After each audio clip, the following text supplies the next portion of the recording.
Sizlarni 1 minut vaqtinglarni olaman, lekin chorvoq haqida juda foydali ma'lumotlarni shu videoda bilib olasizlar. Mashinani bu yoqqa qo'yib, bemalol qurigan chorvoq suv omboriga kelsanglar bo'ladi. Har doimgidek lokatsiya mana Go On Food degan Telegram kanalimda bo'ladi. Mana Yusufxona.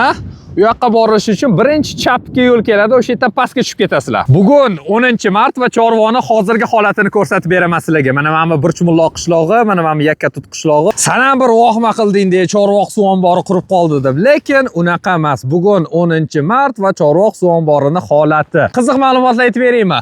Orqamdagi turgan platina yoki to'g'on 1970-yilda qurilgan va uni balandligi esa 168 metrni tashkil etadi. O'rtacha chuqurligi esa 36 metr va eng chuqur joyi esa 120 metrni tashkil etadi. Insonni yutib yuboradigan darajada baliqlar ham yo'q. Bularning hammasi montaj. Agar haqiqatan bu yoqda baliqlar o'shanaqa darajada bo'lganida bu yoqda hech kim kelmasdi va bu yoqda har yili kunuzlarda chiqib ketardi. Agar sizlar bu yoqqa metal qidiradigan apparatlar bilan keladigan bo'lsanglar, har xil televizorlarni topsanglar bo'ladi. Chunki bu yoqda yuragi parchalanganlar juda ko'p. Ko'rib turganinglar, bizning mashinadan bir taxminan 500 metrcha yurdik va yana yursa bo'ladi.